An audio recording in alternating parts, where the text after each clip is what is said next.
નમસ્કાર રામ રામ મિત્રો, આજે આપણે આવી ચૂક્યા છીએ પાલનપુર. પાલનપુર એ બનાસકાંઠાનું સૌથી મોટું સેન્ટર છે અને આજે આપણે અહીંયા જોવાના છીએ કે ચૂંટણીનો માહોલ અહીંયા કેવો જોડેલો છે. જેમ જેમ આપણે આગળ વધતા જઈએ છીએ એમ ચિત્ર ધીરે ધીરે સાફ થતું જણાય છે.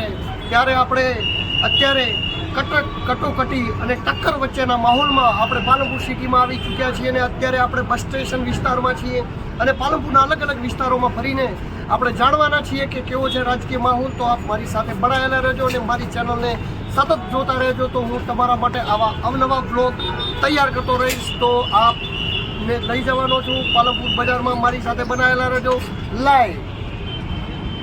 મિત્રો, આપ જોઈ શકો છો આ પાલનપુર બસ સ્ટેશનનો વિસ્તાર છે અને અહીંયા બસ સ્ટેશનમાં ઘણા બધા લોકો ગામડાથી લોકો આવતા હોય છે અને ઘણા બધા લોકો અહીંયા જોડાયેલા છે. તો આપણે એમને પૂછીએ 2024 લોકસભાની ચૂંટણીમાં શું લાગે છે તમને? કોનો માહોલ ભારે લાગે છે અહીંયા? એવું તમને શું લાગે? તો આપ જોઈ શકો છો અહીંયા ઘણા બધા આજુબાજુના ગામડામાંથી લોકો આવતા એમને આપણે પૂછીએ 2024 લોકસભાની ચૂંટણીમાં શું લાગે તમને? કોનો માહોલ ભારે લાગે અહીંયા? હા, એવું તમને શું લાગે છે અંકલ? કોનો માહોલ ભારે લાગે છે અહીંયા બનાસકાંઠામાં? એવું તો આપ જોઈ શકો છો. તમને શું લાગે છે 2024 લોકસભાની ચૂંટણીમાં કોનો માહોલ ભારે લાગે છે તમને? એવું તો આપ જોઈ શકો છો અહીંયા ઘણા બધા લોકો બેઠા છે. બસ સ્ટેશનની જગ્યા છે તો આપણે એમને પૂછીએ 2024 લોકસભાની ચૂંટણીમાં શું લાગે તમને? અહીંયા કોનો માહોલ ભારે છે? એવું તમને શું લાગે છે? એવું તો આપ જોઈ શકો છો અહીંયા બીજા પણ અન્ય લોકો બેઠા છે. મોટા ભાઈ, શું લાગે છે તમને? વાતચીતમાં બીજી છે તમને શું લાગે 2024 લોકસભાની ચૂંટણીમાં કોનો માહોલ ભારે લાગે? ઓકે, એમને ફોનમાં જ પડ્યા છે, એમને લોકશાહીથી કોઈ મતલબ. તમને શું લાગે છે લોકસભાની ચૂંટણીમાં કોનો માહોલ ભારે લાગે છે અહીંયા? है राजस्थान के।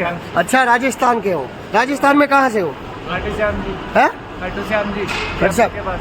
अच्छा, वहाँ पे किसका माहौल है? वहाँ पे कांग्रेस का। कांग्रेस का है? ओके.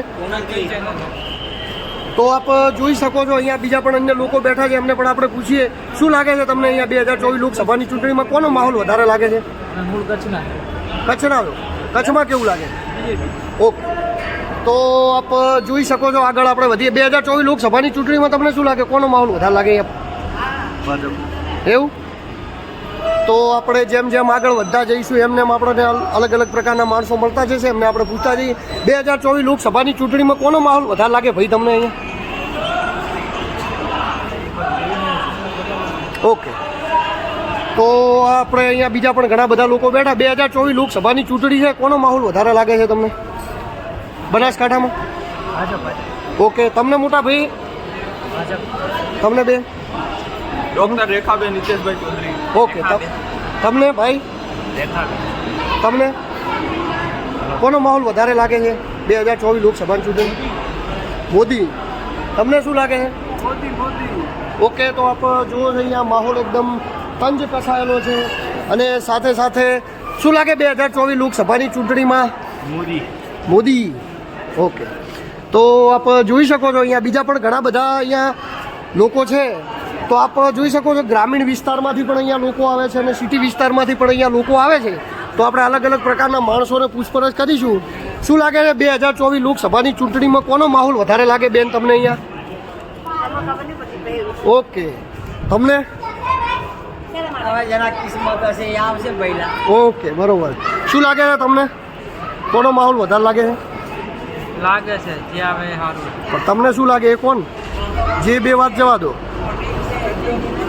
ચલો, તો આપણે થોડાક આગળ જઈએ અને દૂર પણ કેટલા બધા માણસો ઊભા છે એમને પણ આપણે પૂછપરછ કરીએ. કારણ કે અહીંયા બસ સ્ટેશન છે એટલે સેન્ટર જગ્યા પડે છે. અહીંયા ઘણા બધા લોકો આવતા હોય છે અને એ રીતે જ આપણે અહીંયા પૂછપરછ કરતા હોઈએ. શું લાગે તમને 2024 લોકસભાની ચૂંટણીમાં કોનો માહોલ વધારે લાગે છે અહીંયા? હે? ઓકે, તમને? ઓકે, તમને શું લાગે 2024 લોકસભાની ચૂંટણીમાં? એ કશું કહેવા નથી માગતા. આગળ આપણે જઈએ. આ બાજુ ઘણા બધા લોકો બેઠા છે, એમને પૂછીએ આપણે 2024 લોકસભાની ચૂંટણીમાં શું લાગે તમને કોનો માહોલ વધારે છે બનાસકાંઠામાં? શું લાગે તમને? તમને શું લાગે? તમને શું લાગે? કેમ ડર લાગે છે બોલતા? તો ભલે ને આવે, શું વાંધો? લોકશાહી છે દેશમાં, બોલો યાર. શું લાગે છે તમને? શું લાગે? કાંઈ નહીં બોલો. હે તો એ લોકો ઘણા બધા લોકો કંઈ કહેવા નથી માગતા. શું લાગે છે 2024 લોકસભાની ચૂંટણીમાં તમને મોટા ભાઈ?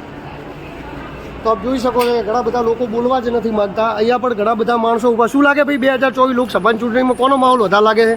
18 વર્ષ જ નહીં છે હે 18 વર્ષ નહીં છે તો હોલ્યા થયા એટલા. શું લાગે તમને મિત્રો 2024 લોકસભાની ચૂંટણીમાં કોનો માહોલ વધારે લાગે છે? હે તો આપ જોઈ શકો છો. શું લાગે તમને 2024 લોકસભાની ચૂંટણીમાં? ભાજપ જીતવાનું હોય. એવું તમને શું લાગે છે?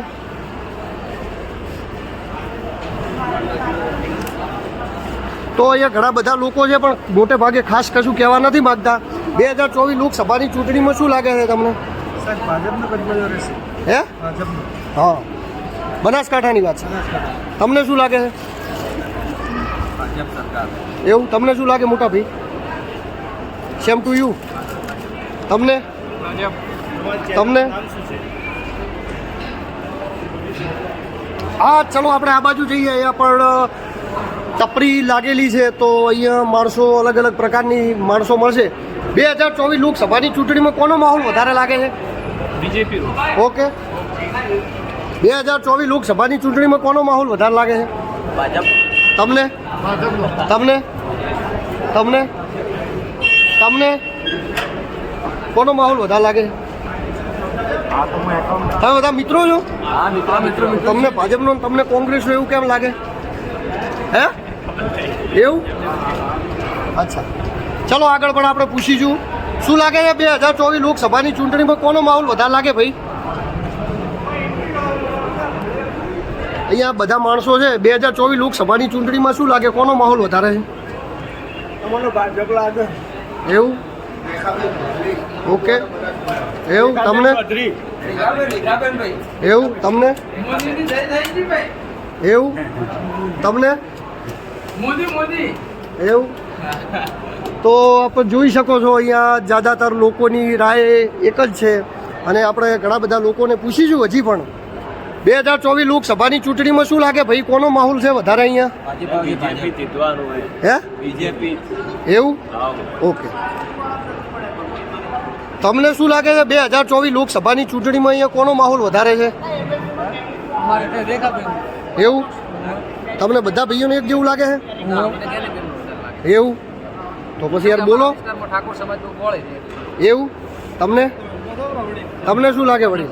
લાગે કેવું પડે હા એટલે જેને જે લાગતું હોય કો ભાઈ પોતપોતાનો ઓપિનિયન છે એમ ઝઘડવાની જરૂર ને. એ તો 7 તારીખે ખબર પડી રહે કોણ આવે. તો આપણા ભાઈચારામાં જો રોજ ભેળું રહેવાનું એ તો બધા વિધાનસભામાં ભેળા બેસીને ખાઈ પીવે હો એટલે એવું ટેન્શન નહીં લેવાનું. કોઈ માટે કરીને કોઈ ના જોવાનું સંબંધ નહીં બગાડવાના. તો જોઈ લે. શું લાગે ભાઈ તમને અહીંયા 2024 લોકસભાની ચૂંટણી કોનો માહોલ વધારે લાગે? એક ઓકે હે કોંગ્રેસનો. એવું તો આપ જોઈ શકો છો બસ સ્ટેશન છે. અહીંયા બીજા પણ યુવાનો છે એમના જોડે આપણે મુલાકાત કરીએ. 2024 લોકસભાની ચૂંટણીમાં કોનો માહોલ તમને તેજ લાગે? એવું ઓકે તો મિત્રો આપણે હવે આગળ નવા વિસ્તારની મુલાકાત લઈશું. આ તો પાલનપુરનો બસ સ્ટેશનનો વિસ્તાર જે મેં તમને બતાવ્યો.